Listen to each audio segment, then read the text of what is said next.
Hello, welcome everybody to Hegemony Revealed. I'm excited. My co-hosts, Sahana and Garry. Garry was not going to be with us today. He already pre-planned that. He's got to do some traveling.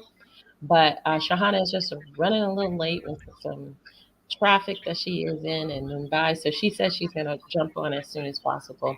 But I didn't want to hold up our guest, Fatal Prose. And just a little bit about Fatal Prose. He is, she just sent me a message, says she's joining. Awesome.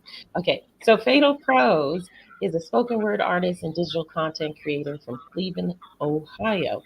In 2022, he published his first book of poetry called Scratched, and that's spelled with caps and phonetically, and Success Course for Recovering Addicts of Trauma, Consequence, and Happenstance. Love that title. A 30-day journey of self-reflection. He is also an avid TikToker who uses his platform to speak out about oppressive systems, including racism and patriarchy.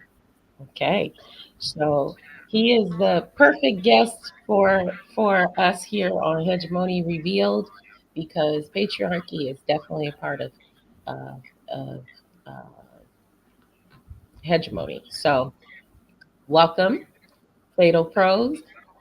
Do you use your own name? Do you want to share that, or do you want to just go with your incognito name?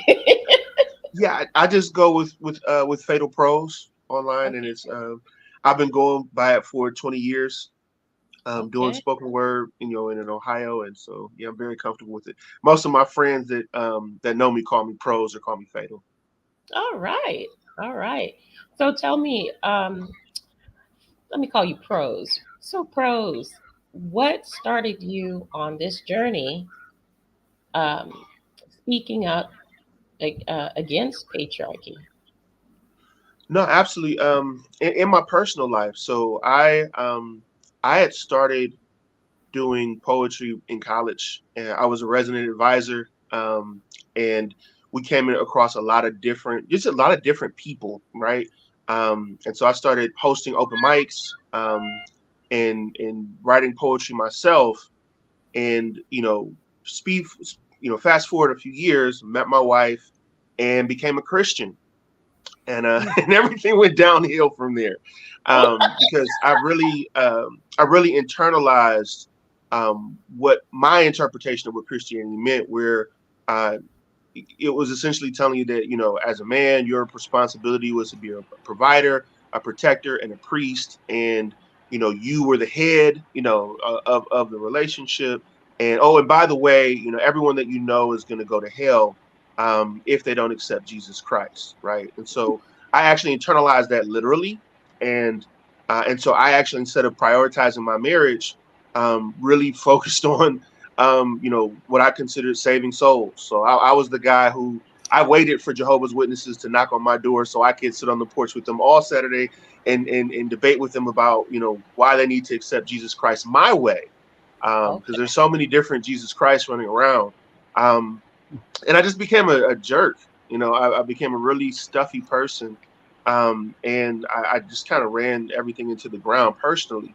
And as I started to deconstruct what went wrong, after 10 plus years of that, it came down to this word called patriarchy, right? I started to really look at the Bible, and the way I internalized it, and started picking out, like, oh, wait a minute, the same people that said that the curse of Ham passed down to Canaan, and this is why racism was justified. The same people that said that Eve was the reason why the curse came in the first place, and why it justified men dominating women. Oh, and they're the same people that actually use the Bible to justify homophobia. And so from that, I started to pull apart. Okay, which came first, the chicken or the egg? Was it white Mhm. supremacy? Was it patriarchy? Was it homophobia? And I found out that it was patriarchy. What I mean, that it was men, starting to dominate in their personal relationships, and expanding that to all the way to kings, right? So you have your king of the castle, which is where a lot of patriarchy comes from the home all the way to the king of a particular country, and it's all operated the same. It's might is right. It's people that say, okay, because I'm a man, because I'm physically stronger, then I have the right to dominate someone else, and it cascades from there. There you go. Thank you. What a very concise and succinct explanation to this journey. First of all, Shahana has finally got online with us. Shahana, thank you for Hi, joining us. thank you, and I'm so sorry. It was like a bit of a, it was a crazy rush. No, no worries, no worries. And Shahana, this is Fatal or Prose. He goes by Fatal Prose, and Hi. he's breaking down why he became a proponent for anti kind of patriarchy structures. And man, what I find interesting, and I love that you started out with the religious aspect. One of my one of my things I will always say is that I think religion is a divisionary tactic of the hegemony, Hmm. because basically it divides and conquers. There was a time in history where people had their spiritual beliefs and they were consent, and everybody could like really connect on a certain level, no matter what the culture was. There was like a connection. But then patriarchy and hegemony came in and said, no, no, no, mine is right, like you described. You couldn't wait till the Jehovah Witnesses came knocking on your door so that you could beat it down in their head that your way of belief was the right way of belief. And I think that was on purpose. What do you think, Shahana? And it's very strange, but not so strange. I come from India. In India, is a largely quote unquote Hindu country, okay? And Hinduism is another different religion. And but if you look at how it operates today, and the core of the right wing Hindutva gangs go back to deep, deep, deep seated patriarchy Mm, about controlling women's bodies, controlling women emotions, desires, everything.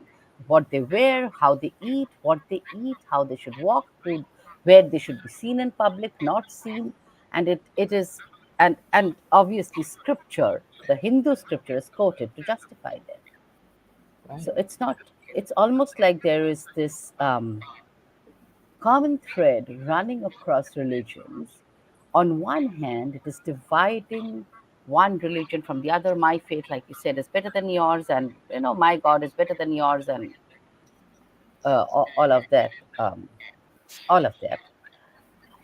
And on the other hand, there is this common thread running across all of these, where the right wing proponents of control and hegemony are trying to use um, religion as a facade for controlling in different ways, for patriarchy, like you said, for homophobia, for state control, nation control, political control, professional control. And that roots back to a control by a handful of men, largely European and white, Hmm. proponents of hegemony, but they also have a network of other powerful men across the globe of other religions as well, who are still holding this hegemony together. And for the common people, all kinds of literally bullshit are cited to justify what they're doing, from religion to economy to nationalism to name any ism. It's only for the common men and the common people, people like you and me and you. But it is not for them. They are this common ringleader of, it's like this whole planet is their circus, and they are running the circus, pulling a few strings, sitting at the top. The Yeah, hegemony rules. just real quick, I hear some feedback in the background. Is somebody's volume up really loud on their computer? Just yeah. Is it mine? Wait. Something could I have hear, started off without my knowing. Just give me a no, no, moment. no. I think it's Fatal. I think it might be you. Yeah, it is yours. There's the background noise. Your mic, it might be. Do you have any earplugs that you can use? No? Okay. Yeah. because I came in such a rush. I don't know what went on and what didn't. So I just, Yeah. and No, all kinds of tabs just opened, and I don't even know what's on and what's not. I'm just thinking of the I'm just thinking of the podcast at the end when I post a podcast, we're gonna Yeah, have this extra sound in the background. But so okay. Can you hear me Yeah. now? Oh, yeah, perfect. No background noise either. Wonderful. So Fatal, kind of, anytime we're in conversation, just jump in. yeah, And do you have anything to add to what Shahana was saying?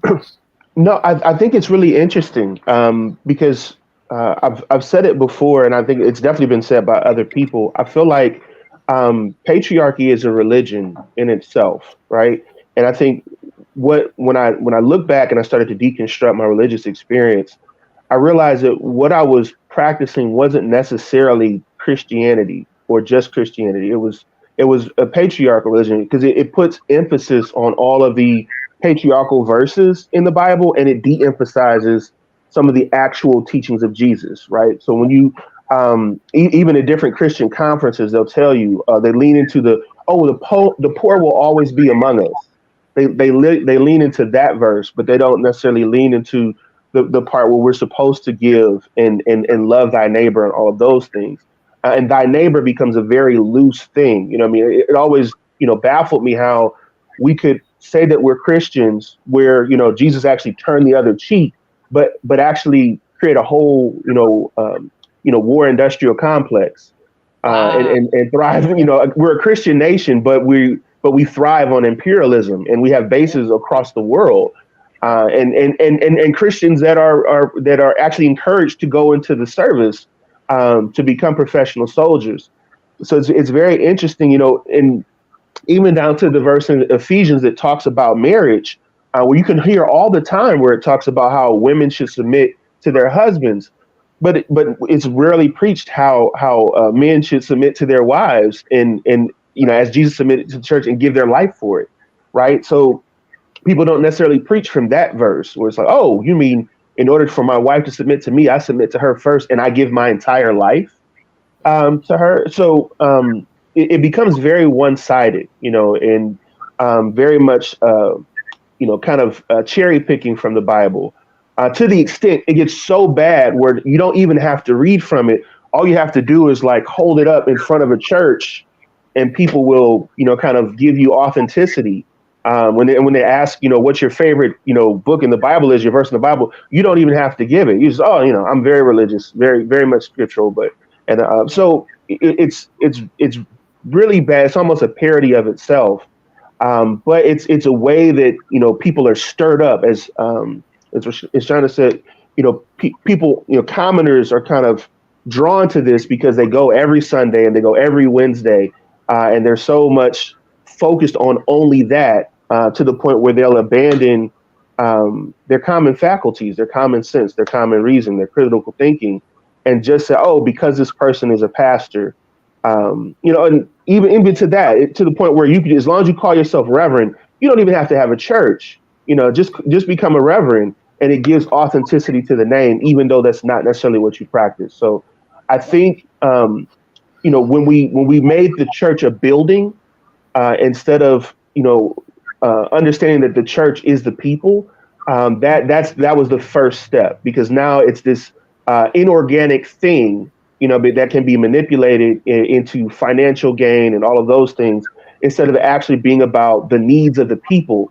As a child growing up in Cleveland, Ohio, I always wondered like there's a church on every corner, what I mean, but there's no God, there's no one, the church is right next to the crack house, what I mean, and nobody is actually going out into the community and transforming. You would think if there were thousands upon thousands of churches, all these spiritual people, that there would be a transformation and people would treat each other better. But the reason why, as an adult, I got the answer is because they're practicing patriarchy. They're not necessarily practicing Christianity. They're practicing a form of religion which is used to control people, not necessarily liberate them, and that's why. Wow. That's yeah, so profound. That is so true. yeah, And on top of that, that I lived in Europe for a while too. And can I tell you, on a spiritual level, walking into those buildings, I would always get a sick feeling. And the reason why is that so much torture and so much blood was done in those basements in that building that there is actually really no connection to spirit. It's dark. And they're dark, they're dank, they're cold. And so I always wondered, how could anybody be uplifted in this environment? You know what I mean? It's just so oppressive. The feeling is oppressive, and so much of the hegemony has gone out into the rest of the world. When I look at what's happening right now in Palestine, in Yeah. Israel, in Yeah. Israel, using Judaism as Yeah. their tool against the Palestinians, and it's not Judaism. And Jews, Sephardic Jews, are coming up, and Ashkenazi Nazi Jews are saying, "I'm not a Zionist. Stop Yeah. using stop using Jew to describe your faith, because your faith is Right. evil." You know, and you see how manipulative the Zionists have said, "Oh, you're anti-Semitic if you say what we're doing is wrong," but Arabs are Semitic people too. Yeah. So how do you explain that away? You can't, because what typically stems from patriarchy Mm, are all these, patriarchy gave rise. So if you look at it, patriarchy gave rise to colonialism, mm, imperialism, that whole imperial force led by a handful of men. Then you have capitalism. Then you have the whole supremacy thing, which led to racism and and even more discrimination against the other people who look different from us, different from the whites. And so, what has happened is patriarchy has become so embedded in every institution, religion, everywhere, religion, politics, education, everywhere. It has become so embedded that even the policies, because they're again created by a handful of men, extremely and power grabbing, power hungry patriarchal men. So, all of that has begun to reflect the values stemming from patriarchy, which is command, control, competition, authoritarianism, totalitarianism, a kind of effacing and reducing of emotions and connection, uh, and sort of glorification of things like savagery and war. You don't see women, or rather, I mean, there are women who can be savage, that's different. But you wouldn't see this mass of women going to war to no, kill people of another country just to take their land, or just to expropriate or their land and their people, or to exploit the resources. All those decisions are stemming from a kind of controlling mindset which entitles them to feel that we can do what we want with impunity. And yeah, that's it's the root of patriarchy, that it's I can do narcissism. what I want. It's That's straight up Yep, narcissism. yep, That's what it yep. is. You know, how I'm do a you think? man, so I can do. Might is right, like Fatal Purse said. Right. So fatal. How do you think the narcissism plays into patriarchy? If there was a Venn diagram, and I think someone did make one, it would be synonymous. Right? There would be no overlap. There would just be one circle. Because you're essentially looking at someone who is really insecure, Yeah, right? And I think and acting out of that insecurity, or if we say a scarcity mindset. There's not going to be enough. There's not enough resources, and therefore I have to manipulate and control everything around me in order to make sure that I am seen as enough, or that I am seen as grandiose. So you get into a lot of propaganda that's not necessarily grounded in any fact. You take "Make America Great Again," right, yeah, as one of yeah. those kind of almost fascist, Not all, taglines. almost Yeah, no. It's fascist. I it know. is fascist. Yeah, I'm using loose terms for the for those in the back. Um, but And then you interrogate it and you say, oh, when was America great? When was America great? When was it actually great? And you can't get to a time frame where there wasn't just widespread terrorism of other marginalized groups of people, right? And I think we glorify or America. I only speak for America because I'm an American. We like to think of ourselves as the center of the world even in a book that doesn't include us, right? And so the way that we connect, ourselves to the prophecies of the Bible is through Israel, right? And so as a Christian, I can see now it was just years upon years of propaganda about how Israel was going to play this grand role in the return of Jesus Christ. And every country was going to hate Israel, and this conflict that we're seeing now, I'm sure in churches is being pointed to as another milestone of what's how Jesus Christ is going to come back. And so now every church that has these people kind of lock and key or lock under that control, saying, look, it's happening. The prophecy is happening, right? When in reality, what's happening is ethnic cleansing, right? And Yeah. it is something that's been orchestrated for 75 years. And Yeah. now, that the time is right. It's okay. Let's just move in. Let's build a freeway through what used to be Gaza, right? Yeah. Yeah. And what I keep hearing as far as the justification, oh well, they're not a country. They're not actually, a country. They're just people that are there. That not, but they're not a people.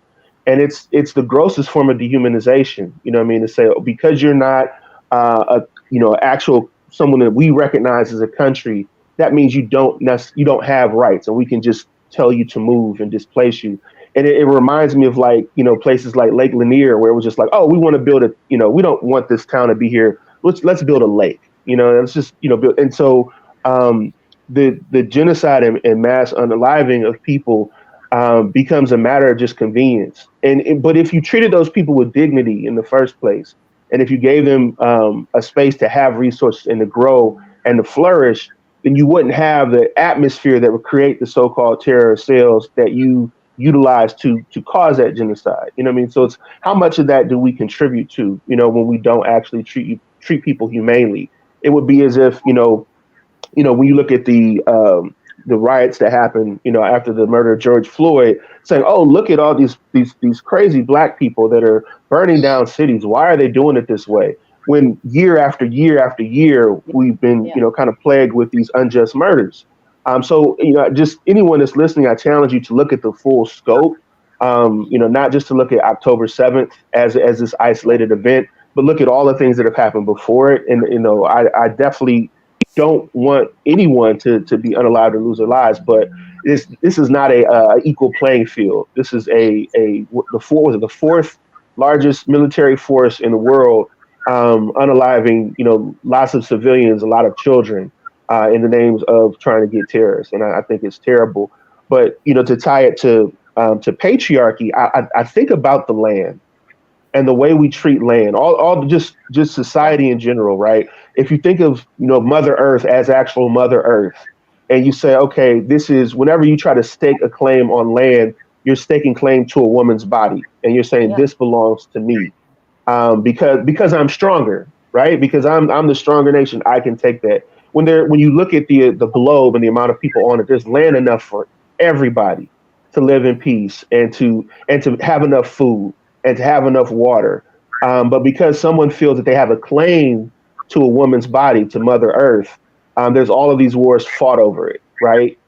Just much like the way we say that women don't have a bodily autonomy because we want to have a means to the source of production, because we want to charge for it. We want people to fight in our wars, so we want to make sure that the population stays at a certain level. And I think that that comes to the root of it. I mean, we need to change the way we think about land. We need to change the way we think about each other, in our humanity, and the way that we structure governments. Yeah. Yeah. Wow. Yeah. Yeah. Well, So much disconnect in order to make that happen, though. You know, and so much. and you know what you said about land, this taking of claims. If you go to any of the indigenous tribes, they don't claim the land; they live with it. They don't think the land belongs to them. There is no expropriation and appropriation of land. But if you look at the patriarchal capitalist society, the first thing they do is own land, take land, expropriate.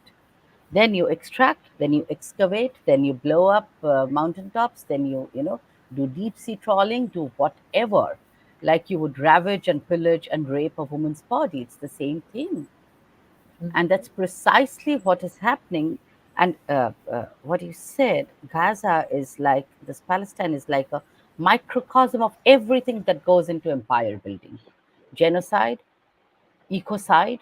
I mean, the tons of bombs being thrown on the land is destroying the land and every fertile ability the land ever had. Ethnic cleansing, genocide is happening, ecocide is happening, bombing of universities and libraries is ensuring that the historical knowledge is lost, so that is epistemicide happening. So you have this classic combination of genocide, ecocide, and epistemicide, and that's how empires are built, and that's how histories of people are wiped out, and that's how a completely foreign power takes over and, in the name of laying stake to a land which apparently has no people, for people without any land or whatever. Yeah. The same Yeah. way that America was built, the same way that any settler colonials are built, whether it's New Zealand or Australia or Canada. It's just people who went and expropriated other people's land in the name of no one lives there. Well, Mm. the thing is that they say if you didn't claim it, then we will, and that's Yep, their mentality. yep, And the reason you said it perfectly. Who who are indigenous people never claim land because yep, land can't be claimed. We are one with the land. So we the land is that feeds us. We honor it. We take care of it. yep, It nourishes us, so we nourish it. So so many people are losing their lives due to ecocide. yep, The way I just posted something about P PFAS, which is a chemical that is on the outside, on Teflon, on the stuff that you put in your shoes. It's highly toxic. It's a sealant. yeah, And they knew it was deadly, and they knew it could get in water streams. And almost every human being on the planet has some type of level of it in them, and it causes cancer. yeah, There's not even there's nothing to refute. It causes cancer. And so I find it I find these oligarchy, they're they're complicit, and they also are murderous. We are expendable yeah, in hegemony's mind, and in patriarchy even, because look at I can tell you from my own experience how being married and uh, married to a narcissist, and being basically um, oppressed and mentally and psychologically manipulated, and then just thrown away because I said, oh, no, no, no, no, no, I'm connected to myself, you can't treat me in this way. But 3 months later, on to the next one. It's just we're so expendable yeah, as women, as humans, for a certain type of mentality that is deeply rooted in psychopathy. You know, you literally have to be insane to think that this is okay to treat people like this. And yet here we are, and we've been contributing it to it so long that we just we normalized it, because I think that was the only way to get through the pain of it. But I think more people are having their grand awakening, as I call it. And now what do we do? and and it's also that, like you said, oligarchy, the people in power, a handful of them. Hmm. They are not many, but they control the media, they control the propaganda machines, they control misinformation, disinformation, and this has this has not suddenly started.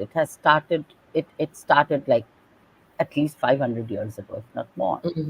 because Hmm. that handful realized that to stay in power, we have to weave a narrative that is actually a facade that will Mhm. lull people into believing whatever we say and that it is for their good. So we had imperialism in the name of progress and development, in the name of civilizing the barbarians and the savages, that is, people like us with brown color skins and other color skins. So, Mhm. and all of these tropes had to be created so that the people in their land would buy into the story of missionaries going out into the world to for the good of the world and to save the world and to save the heathens and save the savages and whatever else was created. Now, Again, all of religion. that has to come, yeah, and all of that has to come from a very narcissistic mindset of my way is the only way. Hmm. And then you Yeah. have this whole concept of, the universal, that, universal truth. Okay, there are some scientific truths like the sun rises in the east, sets in the west, which is, yes, universal truth. But other concepts that the white male scientists would have us believe are, or what theoreticians would have us believe as universal truths, are basically one way of seeing the world, their way. Mhm. And Now, when oh, go you ahead. don't Sorry. agree, then, well, there is always violence. Always violence, because violence is their that's their mechanism. It's the only way they ever even Yep, was able to populate the rest of the world. So, yep, Fatal, I want to ask you something. As we're talking about this thought came in my head. TikTok, TikTok. Shahana mentioned how they it's control the blocked. media. It's How they blocked in control. India. Yeah. Oh, Well, wow. India is blocked. Wow, I didn't know that. So, I got to teach you about VPN. Anyways, so you, Fatal Pros, I found you on TikTok, started following your content. We started interacting quite a bit. How do you think TikTok has changed the landscape of information dissemination? Absolutely. I think it is connected people in a way that I think the internet um, maybe tried to before, but just hasn't. It spreads information so fast, right? So when something happens, you can a lot of times get the news on TikTok before it actually is on the actual news because it spreads so fast. To use kind of a rudimentary example, the list of 28 places that you should never take a woman on a date.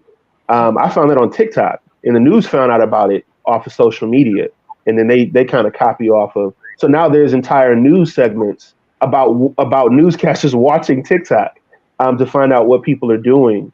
And when you talk about, and this is just by observation, the women's movement, right? When a lot of women got together around the globe and found out that they were having the same experience, right? They, what was normally siloed as an individual experience is now like, wait a minute, things like, like you said, narcissism, things like, the way that patriarchy works. These are conversations that may have before been academia, in academia, but not necessarily on ground level. Well, now it's a part of the human lexicon. Everybody's having that same conversation. So I think TikTok, is vital both in sharing information, sharing testimonials, but also connecting people with resources.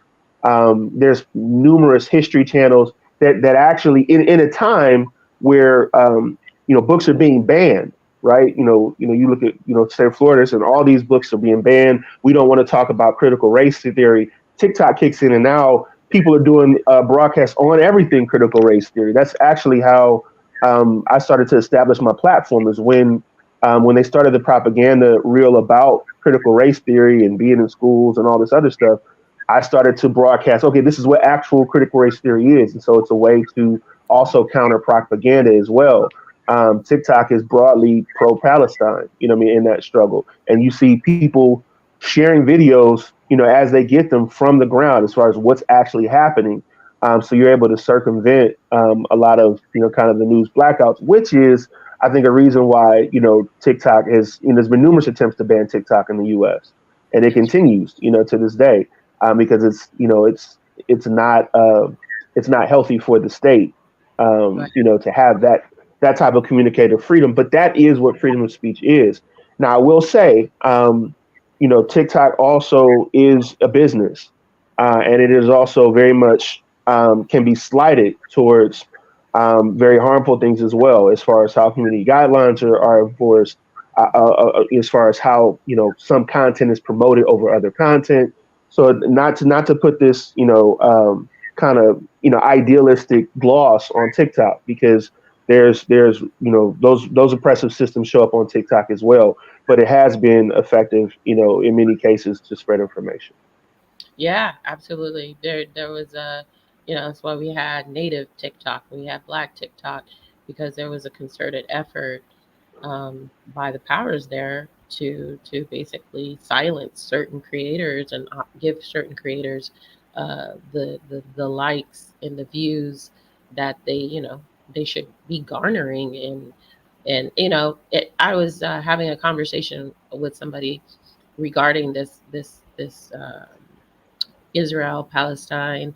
And I said, one of the things that's important we must not do is fall into the mainstream media habit of choosing a side, Mm. because one of the things that's happening, and a lot of the things that people don't understand, is that this is how they get us polarized.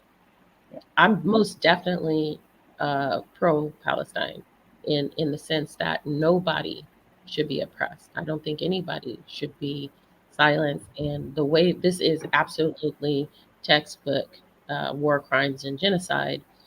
And so I hold the United States accountable, and I hold all the people who have basically enabled this to happen for so many years. But this was done on purpose. There is a very lucrative oil and gas line going straight through Gaza, and so far Egypt is the only country that's been benefiting from this source.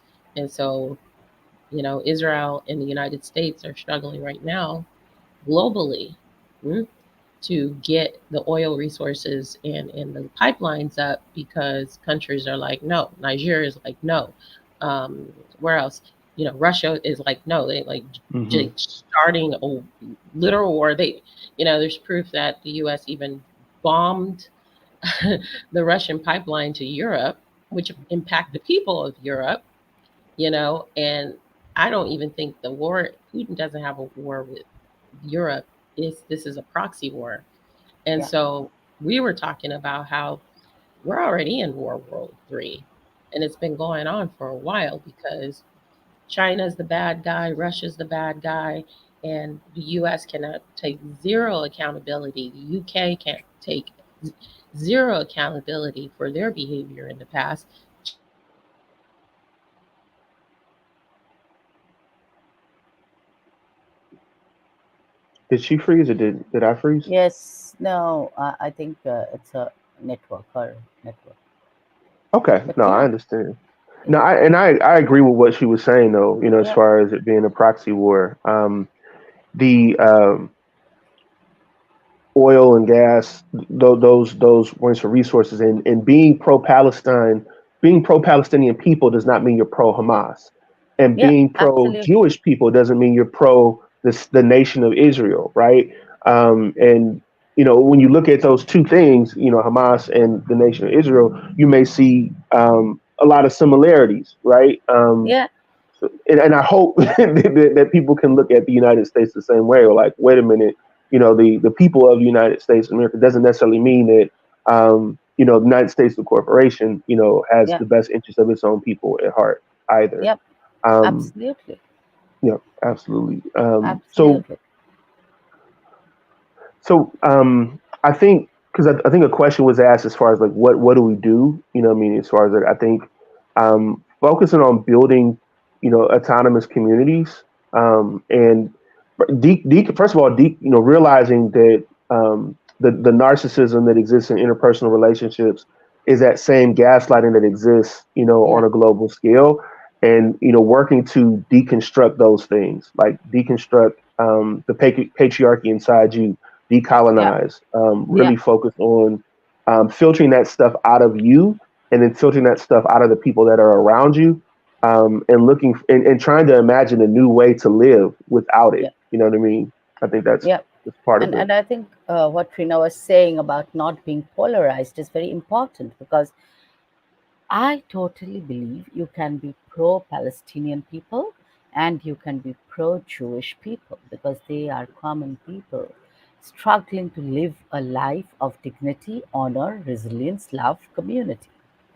That does Hey. not mean that pro being pro Jewish people does not mean we condone the terrorist horrors and genocide of Israel as a state, which is backed Right, by the largest military forces in the world and has the most sophisticated of weapons of literally mass destruction, and which they're raining down on a land of people with what they would call weapons is like firecrackers in comparison.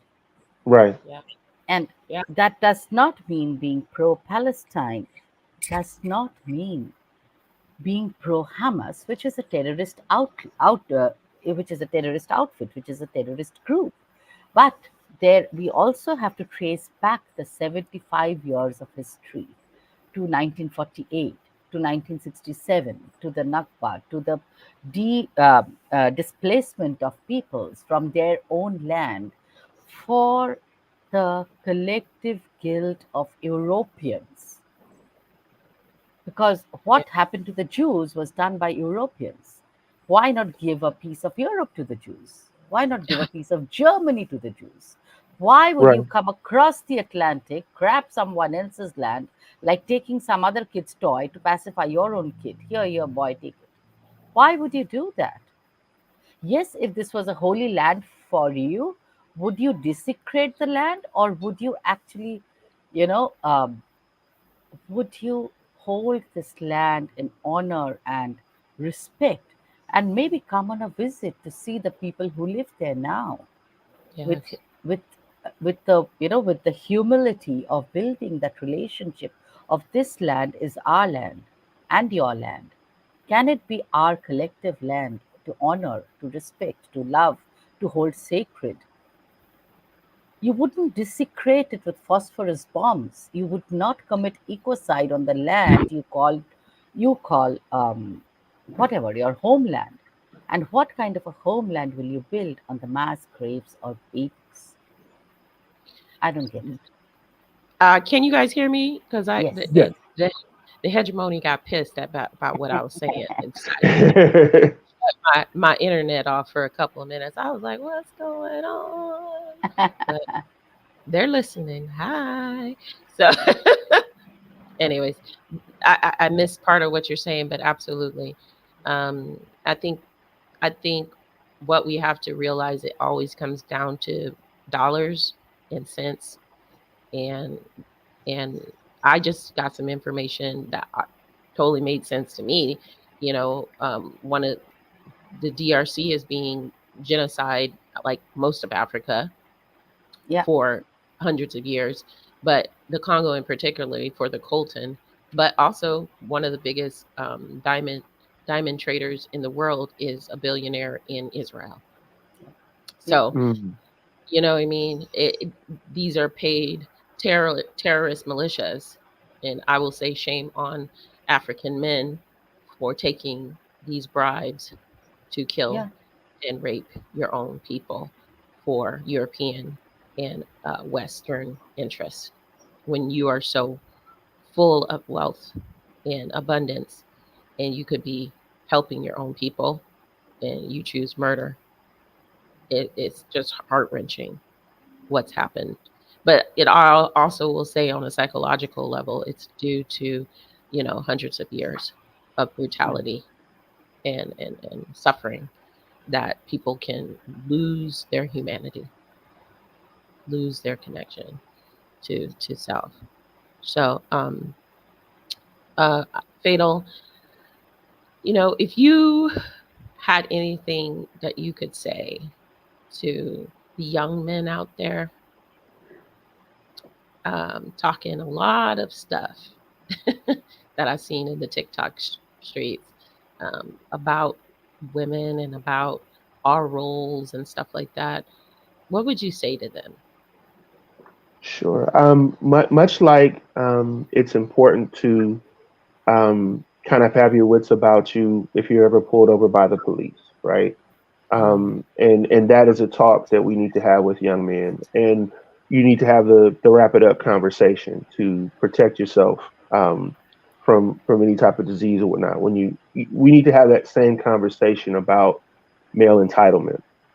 That would be my topic. That um, a woman's emphatic no is just as valuable as a woman's emphatic yes, and you want an emphatic yes. You don't want to coerce someone to be Yeah. with you. You know what I mean? mm, Coercion is a form of rape, right? And so, but we're socialized to believe that coercion is what makes you a man. Your ability to be persuasive and to convince someone to come home with you, right? Is the whole game, right? So the whole game is based on rape culture. The whole game is based off of men exploiting women, and but ultimately, that will not lead to your happiness, right? mm, It's not gonna holding someone hostage, and it's not necessarily holding someone hostage all the time, but trying to connive your way, into someone's life through lies and manipulation. It harms you as well, right? mm, And you'll wind up 30, 40, 50, 60, 70 bitter Yeah. because you never learn how to cultivate genuine relationships, and no one really likes you, because you never created an authentic personality within yourself. You only leaned into how much money you have and how much you could use your personal charisma against other people. So learning how to accept rejection. If someone rejects you, if a woman doesn't necessarily isn't favorable to your overtures, that's a good thing. It means that that person is not the person for you, and you can move on to someone who will be, right? Who actually does want to spend time with you and actually does value your conversation. And in order to do that, we have to first value ourselves, right? We have to see ourselves as human beings, and not just mechanisms for making money. Because what I always hear, especially from younger men, but from older men as well, is they have this binary where a woman is valuable because of her body, and a man is valuable because of his wallet, right? And Yeah. so that's why they're asked questions like, "What's your body count?" You know what I mean? And I want you to be fit, feminine, friendly, because that's where we derive value from. Your body, your ability to produce babies and carry on my legacy. That's how I see a value in a woman, not necessarily in her humanity, who she is, her aspirations, her dreams, those type of things.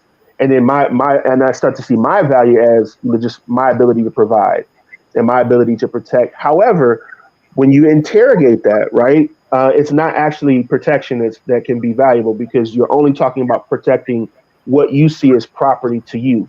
So you're not protecting her, the human being. You're protecting her, your entitlement to her, right? mm, And so when you get into a situation like, we all were kind of witness on TikTok to what happened to Roe, a woman in Houston, Texas, who, told a man no, when he made overtures, and he wound up hitting her in the face with a brick, right? And all the, her, the video of the aftermath of her, asking these black men, why didn't you do anything? Why are you just standing there? And when that's looked at, it's, and you start to have all these different discussions. It comes in, well, I don't want to put my life on the line. I don't want to have to, it's not my responsibility. So you're not a protector then, if that's how you feel, right? You're only a protector under certain circumstances, um, and and then that's not being a protector at all, because it's not actually creating any safety, because the woman that you're so-called protecting is going to go out into the world where you're not, and still have to engage with men who don't believe in being a protector to anyone but someone who belongs to them, right? So there's no protection in cause, claiming a woman as your property, right? That's not protection at all. You cannot protect somebody and dehumanize them at the same time. And so that's the conversation we have to have with our young men. That as men, you're a woman. You're not entitled to a woman. You're not entitled to a woman's body. You're not entitled to a woman's time. You're not entitled to a woman's affection. And so it's okay, and it's not, and you don't want to be, right. You don't want to be needed, in that way. You want to be wanted, and being and wanting to be desirable to a woman is a whole different set of skills, and circumstances that you create to create that type of atmosphere if you want to cultivate that type of love. But you can't cultivate love and domination at the same time. Mm, Yeah. mm, exactly. And I get everything that you just said, I could say about hegemony too. Yeah. Everything. Everything. Because had the colonizing imperial um, forces gone into other countries with integrity, Yeah. um, curiosity, compassion, and asked to collaborate instead of feeling entitled to take, we'd live in a very different world. Yeah. We'd live in Absolutely. a very different world. Yeah, absolutely. You talked about Congo, and what's interesting, what's not interesting, what's terrible is that the first thing that happens when that destabilization happens is the soldiers, when they go into a new village, is they begin to rape, just mass rape, on that level. And it goes back to patriarchy, even though, so you're being used as a pawn to destroy your own country. But as long as you can dominate in that little locale, and you can get your, you know psychological rocks off, then that's enough for you, right? So the proxy war has been going on with in Africa since colonization. As soon as we kind of lifted up the official colonization, they moved in with proxy governments and proxy armies that still protect their interests in the region. And in order for Africa to be free, we have to let go of patriarchy, because patriarchy is part of the mechanism that's used to control us. And it's the same thing that we see happening in America, where black men are, Steve Bannon came out and publicly said, "Oh yeah, black men, they're going to be a part of our political, strategy. We're going to flip, a lot of black men in America. They're going to vote Republican, and the reason why they're going to vote Republican is because they're going to support patriarchy over their own race. They're going, because they're going to want to have that control. And so we become jealous of the success that black women have in America, and we allow that jealousy to create a wedge between us, right? Because we don't necessarily want to. We want that 1950s "Make America Great Again" scheme too in our home, though. We don't want the racism, but we want to make America great again in our home, right? And that's the problem. Yeah. Want the macro and the micro. They want that version around them, but they don't want to walk out into the world and deal with it. And that's when it comes down to black men, all men really need to get their heads straight and in deep understanding of self, and not only their masculine but also their feminine. You know, it's it's to me that even that divide is the first divide and conquer, because no matter what, we're supposed to complement each other. We're not supposed to be fighting against each other. And the hegemony has worked tirelessly to divide men and women as well, because and there's really no reason. We're humans, and we have our strengths and we have our weaknesses. And if you're a good communicator, and if you love yourself, you're going to be able to communicate your needs in a way that doesn't oppress another person. Yeah. That's it. Mhm.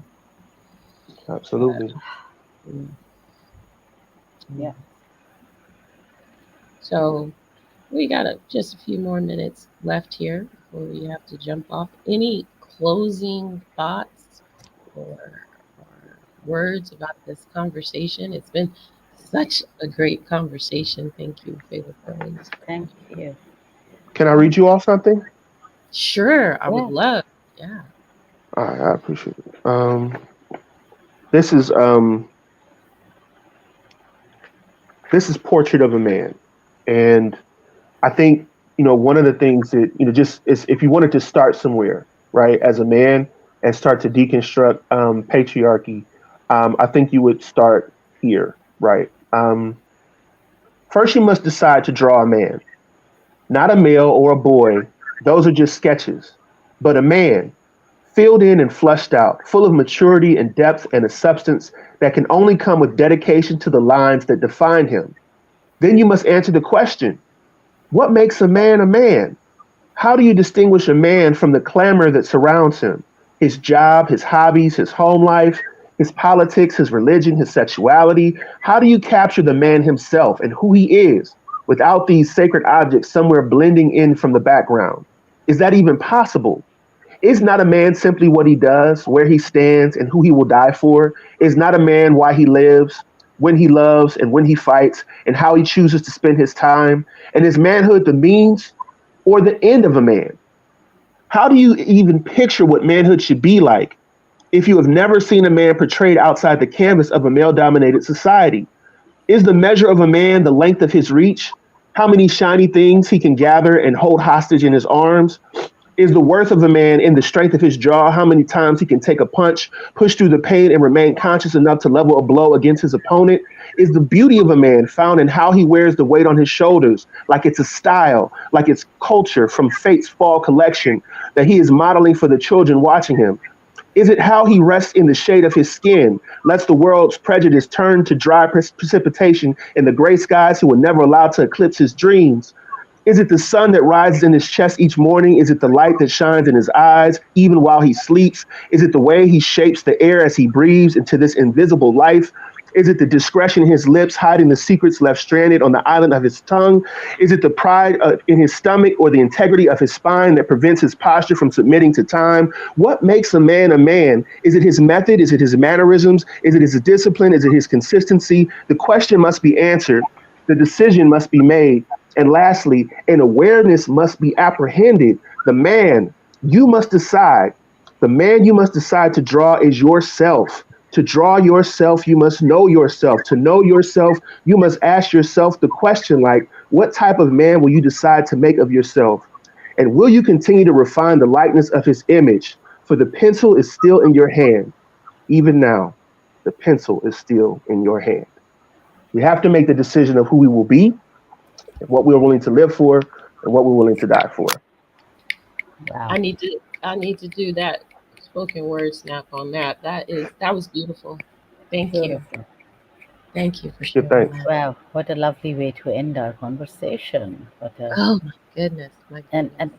it applies to us being humans. How do you choose to be a human? Mm, How yeah. do we choose to express ourselves in our full and whole humanity? And how do we choose to be in relationship with each other, with first and foremost our own selves, with the Mhm. land, with the planet, with each other, and with the more than human world and life around us? And if you can't hold those in balance, that's when I think what happens in Gaza is just a microcosm of what is happening across the world in various ways. You said it.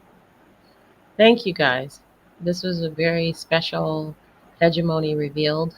Um, and even though there were some technical issues and things like that, it always ends the way it's supposed to end and always begins the way it's supposed to begin. And I would call out to everyone that is suffering from this time. Please go in, stay calm, stay compassionate, stay thinking critically, and just hold yourself, hold your family, but don't slip into fear. Please don't slip into fear because that's how they get control of us. And thank you again, Fatal Pros, for coming on Hegemony Revealed. Thanks for having me. Thank And you. everybody who's watching this on the live now, thank you for joining us today. Please share this experience, and I'll have this podcast up pretty soon here. And everyone have a blessed day. Bye You too. bye. Okay. Thank you. Thank you for having me. It's nice meeting you. Bye. Bye.